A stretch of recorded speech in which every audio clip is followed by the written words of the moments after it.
तो देखिए, मिल के स्वतंत्रता संबंधी विचारों में हम पढ़ रहे थे और हमने ये देखा था कि मिल जो है के अनुसार व्यक्ति की स्वतंत्रता की रक्षा के लिए राज्य व्यक्ति के जीवन में भी हस्तक्षेप कर सकता है, उसके निजी जीवन में भी हस्तक्षेप कर सकता है। हम देखते हैं कि वो क्या परिस्थितियां हैं जिनमें राज्य जो है उसके व्यक्तिगत जीवन में हस्तक्षेप कर सकता है।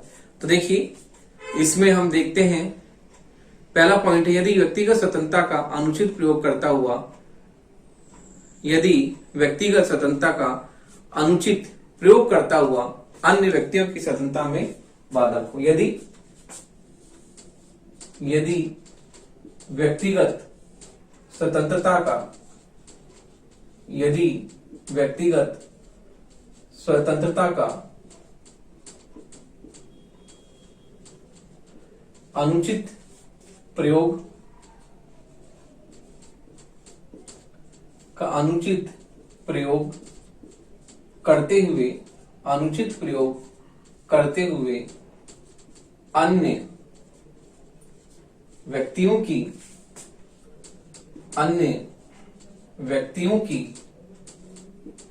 करते हुए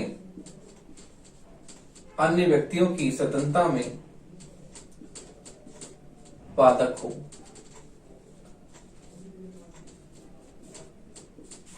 यदि व्यक्तिगत स्वतंत्रता का अनुचित प्रयोग करते हुए अन्य व्यक्तियों की स्वतंत्रता में बाधक हो। अगला है, जब मनुष्य स्वतंत्रता के अनुचित प्रयोग द्वारा अपने कर्तव्य पालन को भूल जाए। जब मनुष्य स्वतंत्रता के अनुचित प्रयोग द्वारा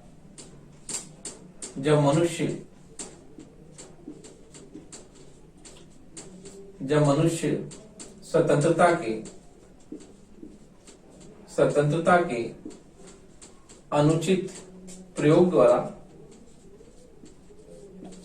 के अनुचित प्रयोग द्वारा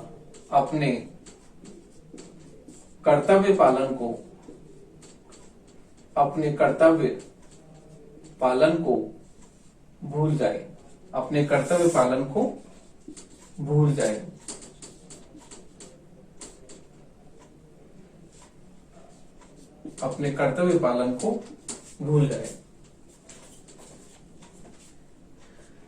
अगला है, संकटकालीन स्थिति का सामना करने के लिए भी व्यक्ति को अपनी स्वतंत्रता का कुछ अंश त्यागने के लिए बाध्य किया जा सकता है। तो देखिए, संकटकालीन स्थिति का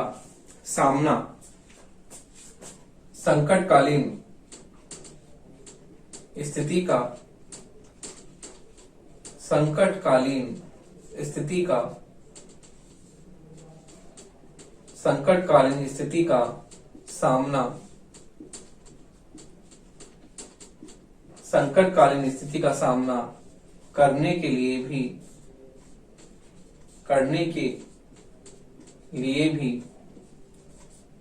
व्यक्ति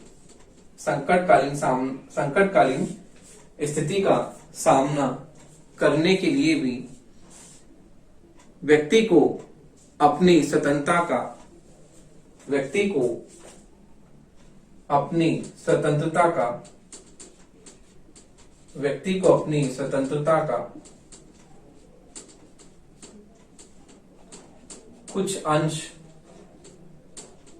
को अपनी स्वतंत्रता का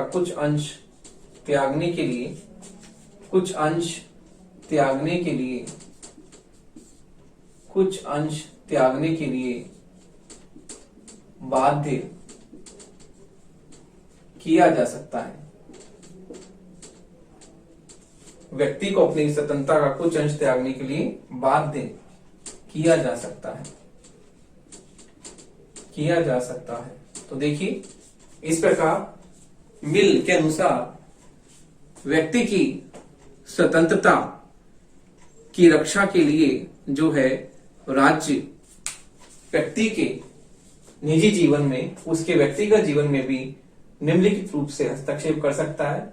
ये परिस्थितियां जो है मिल ने बताई है कि वो किस प्रकार से, पहली परिस्थिति में यदि व्यक्तिगत स्वतंत्रता का अनुचित प्रयोग करते हुए अन्य व्यक्तियों की स्वतंत्रता में उसकी निजी जो स्वतंत्रता है किस प्रकार दूसरे की स्वतंत्रता में बाधक बने, तो राज्य उसमें हस्तक्षेप कर सकता है। दूसरा है, जब मनुष्य स्वतंत्रता के अनुचित प्रयोग द्वारा अपने कर्तव्य पालन को भूल जाए कि उसका कर्तव्य क्या है, और स्वतंत्रता के उपभोग में वो इतना अंधा हो जाए कि अपने कर्तव्य पालन को ही भूल जाए, तो उस परिस्थिति में भी राज्य उसके निजी जीवन में हस्तक्षेप कर सकता है। अगला है, संकटकालीन स्थिति का सामना करने के लिए भी व्यक्ति को अपनी स्वतंत्रता का कुछ अंश त्यागने के लिए बाध्य किया जा सकता है।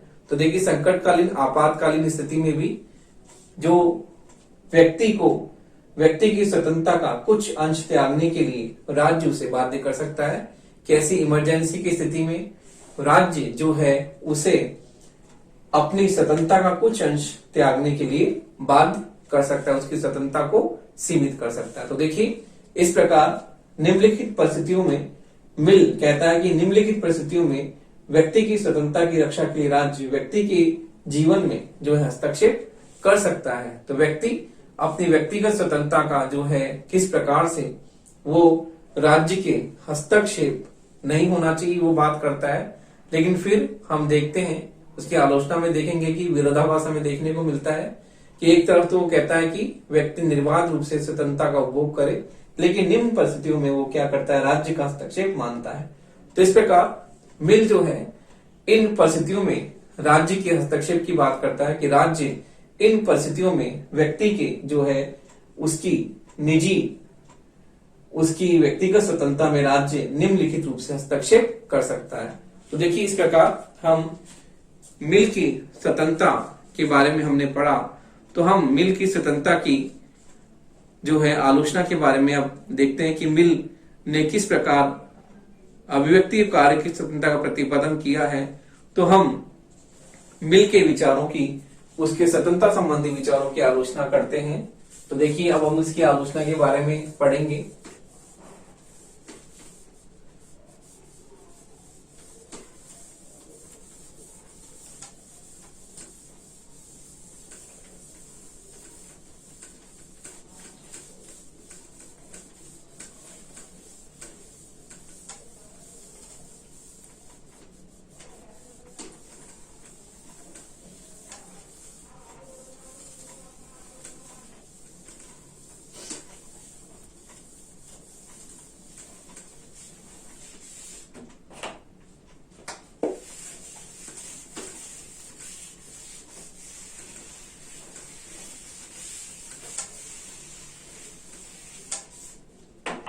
देखिए, मिल के स्वतंत्रता संबंधी विचारों की आलोचना।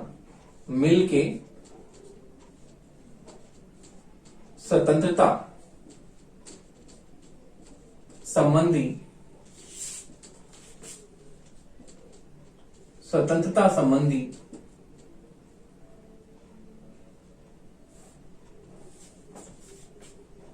विचारों की आलोचना। मिल के स्वतंत्रता संबंधी विचारों की आलोचना।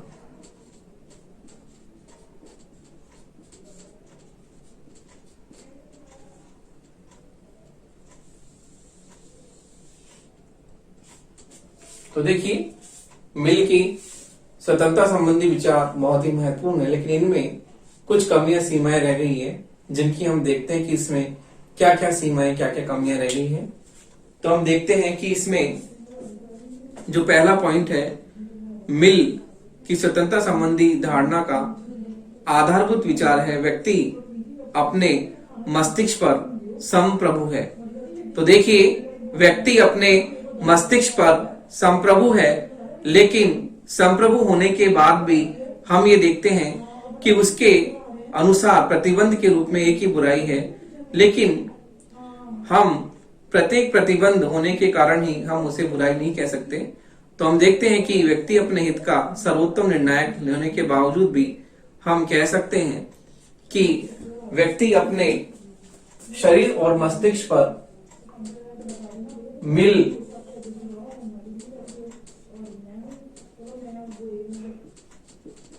मिल का मानना है कि व्यक्ति अपने शरीर व मस्तिष्क पर संप्रभु है। शरीर व मस्तिष्क पर संप्रभु है,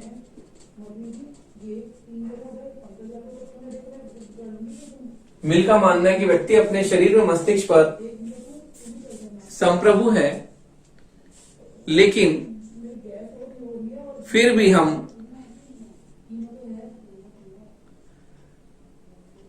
अपने शरीर पर संप्रभु है और अपने हित का वो स्वयं निर्णायक संप्रभु है और अपने हित का और अपने हित का और अपने हित का अपने हित का वह स्वयं निर्णायक है। अपने हित का वह स्वयं निर्णायक है, लेकिन व्यवहार में लेकिन व्यवहार में लेकिन व्यवहार में हम इसे स्वीकार नहीं कर सकते। अपने शरीर में मस्तिष्क संप्रभु, लेकिन व्यवहार में हम इसे स्वीकार नहीं कर सकते, क्योंकि हम व्यवहार में देखते हैं, स्वीकार नहीं कर सकते।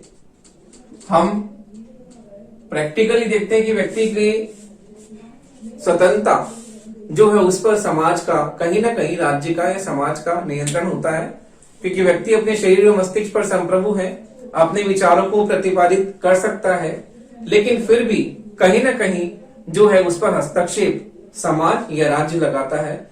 तो हम देखते हैं कि व्यवहार में, प्रैक्टिकल लाइफ में व्यक्ति का जो स्वतंत्रता है वो कहीं ना कहीं जो है सीमित होती है। तो हम इस बात को नहीं कर सकते, पूरी तरह स्वीकार नहीं कर सकते कि व्यक्ति जो है अपनी स्वतंत्रता का निर्बाध रूप से जो है वो उसका प्रयोग करे, क्योंकि वो अपने मस्तिष्क और शरीर पर संप्रभु होने के बावजूद भी उस पर समाज और राज्य के कई तरह के हस्तक्षेप होते हैं। जैसे कि मिल ने भी कहा है कि व्यक्ति के निजी जीवन में, उसके व्यक्तिगत जीवन में राज्य किन परिस्थितियों में जो है हस्तक्षेप कर सकता है। अगला पॉइंट हम देखते हैं आलोचना का क्या है। तो देखिए अगले पॉइंट में है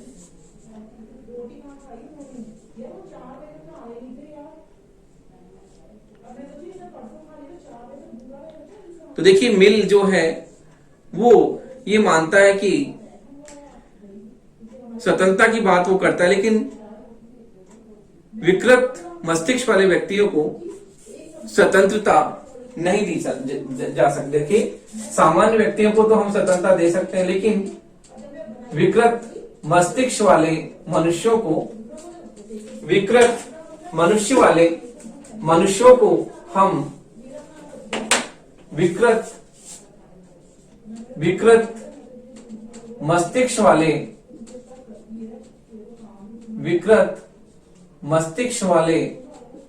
व्यक्तियों को, विकृत मस्तिष्क वाले व्यक्तियों को स्वतंत्रता नहीं दी जा सकती। विकृत मस्तिष्क वाले व्यक्तियों को स्वतंत्रता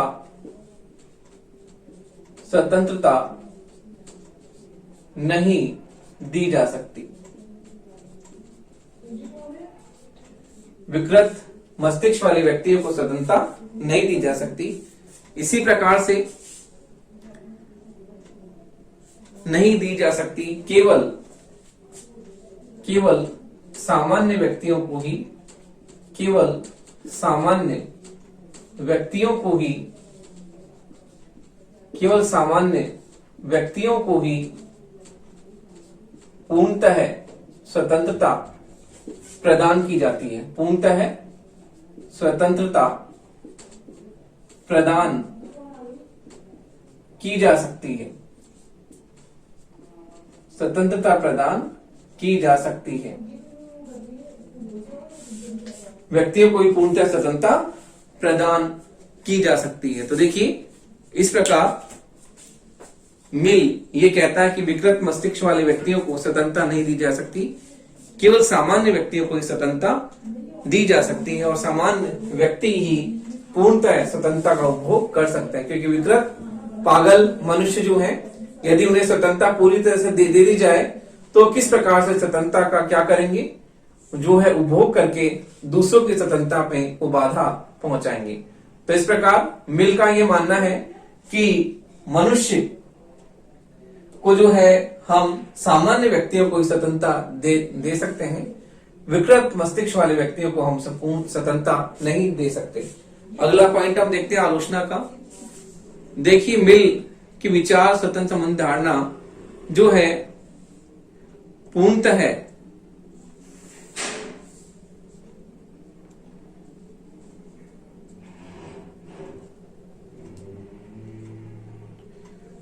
मिल की विचार संबंधी धारणा जो है निश्चित रूप से मिल की विचार संबंधी धारणा, मिल की विचार संबंधी धारणा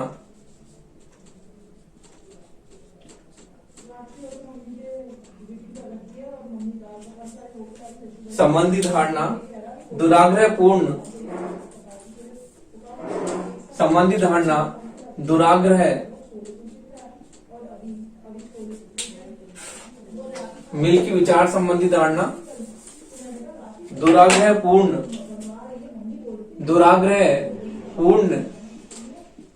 दुराग्रहपूर्ण एवं असंतुलित धारणा है। दुराग्रहपूर्ण एवं असंतुलित धारणा है। तो देखिए, मिल के विचारों में वो पागल संघ की व्यक्तियों को स्वतंत्रता देने की बात नहीं करता। इसी प्रकार से अल्पसंख्यक पिछड़ी जाति वाले व्यक्तियों को भी वो स्वतंत्रता की जो है मनाही करता है। तो इस प्रकार हम देखते हैं कि मिल की स्वतंत्रता संबंधी विचारों में हमें उच्चाधिकार अर्थात उच्च वर्ग का जो है हमें उस पर पूरी तरह से दबदबा दिखाई देता है कि उच्च वर्गों के अर्थात विशेषाधिकार से प्राप्त व्यक्तियों को ही वो स्वतंत्रता जो है देने की बात हमें उसके चिंतन में देखने को मिलती है। तो हम ये कहते हैं कि मिल की विचार संबंधी धारणा दुराग्रहपूर्ण एवं असंतुलित धारणा है, जिसमें सभी व्यक्तियों के जो है समान रूप से वो स्वतंत्रता की बात नहीं करता। अगली आलोचना देखते हैं हम। मिल का कार्य स्वतंत्रता संबंधी जो है उसने दो भागों में बांटा है। तो देखिए, मिल ने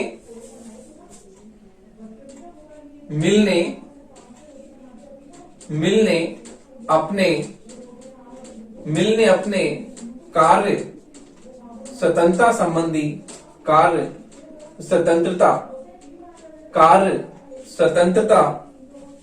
मिल ने अपने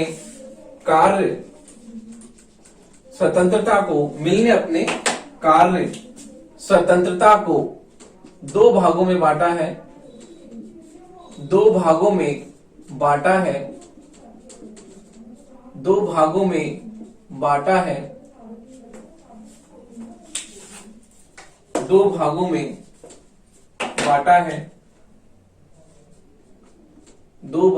बांटा है सविषयक और परविषयक। सविषयक और परविषयक।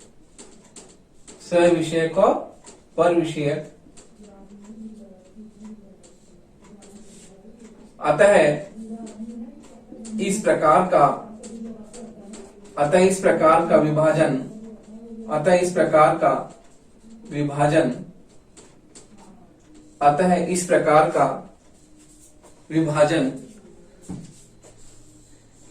का विभाजन जो है वो व्यवहार में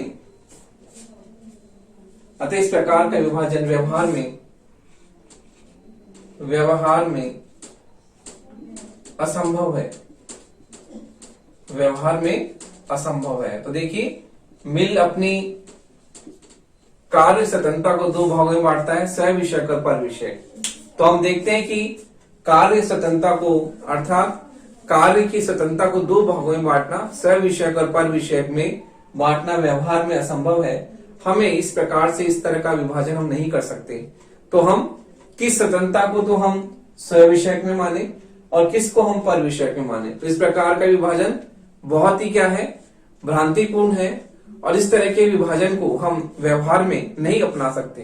तो इस प्रकार मिल का जो ये विभाजन है, कार्य स्वतंत्रता को दो भागों में बांटना, सविषयक और परविषयक, इसे हम सिद्धांत के रूप में अपना सकते हैं, लेकिन व्यवहार में हम जब इसे प्रयोग में लाते हैं तो हम इस तरह का जो विभाजन जो है हम नहीं कर सकते। किस प्रकार हम कार्य स्वतंत्रता को दो भागों में बांटे, तो ये बांटना बहुत ही क्या है, असंभव कार्य है जिसे मिल ने किया है। अगली आलोचना हम देखते हैं किस प्रकार जो है मिल के सिद्धांतों में हम ये देखते हैं कि मिल जो है इस बात पर बहुत बल देता है, किसी व्यक्ति को बिना तर्क या समझ की कोई बात स्वीकार नहीं करनी चाहिए। तो देखिए मिल जो है, मिल का मानना है, मिल का मानना है, मिल का मानना है, मिल का मानना है कि व्यक्ति मिल का मानना है कि व्यक्ति बिना किसी तर्क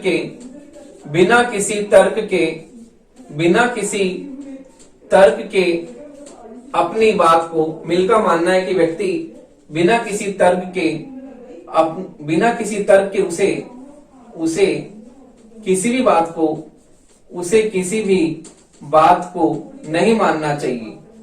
बिना किसी तर्क के उसे किसी भी बात को नहीं मानना चाहिए, किसी बात को नहीं मानना चाहिए। तो देखिए मिल का ये कहना कि बात बात में तर्क करना, बात बात में बौद्धिक रूप से किसी बात पे अपना तर्क करना, तो हम किस तरह से हम किसी भी बात पर तर्क करें। तो देखिए बात बात पे तर्क नहीं किया जा सकता। अब व्यवहार में हम देखते हैं कि हम लोगों की बात को सहज रूप से स्वीकार कर लेते हैं, तो लेकिन मिल ये कहता है कि हम बिना किसी तर्क के, बिना किसी बौद्धिक तर्क के किसी बात को हमें स्वीकार नहीं करना चाहिए। हमें लोगों की उस बात का पूरी तरह से जो है उसकी हमें उपेक्षा करनी चाहिए और उस बात को नहीं मानना चाहिए। तो हम देखते हैं व्यवहार में हम जो है हर बात पर हम तर्क की बात नहीं कर सकते, हर बात के लिए हम तर्क को प्रस्तुत नहीं कर सकते। अगला है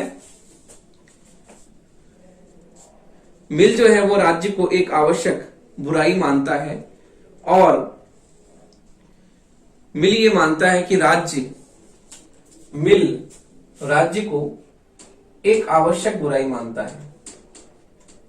मिल राज्य को एक आवश्यक बुराई मानता है। मिल राज्य को एक आवश्यक बुराई मानता है। जैसे कि हम देखते हैं सभी व्यक्तिवादी राज्य को एक आवश्यक बुराई मानते हैं।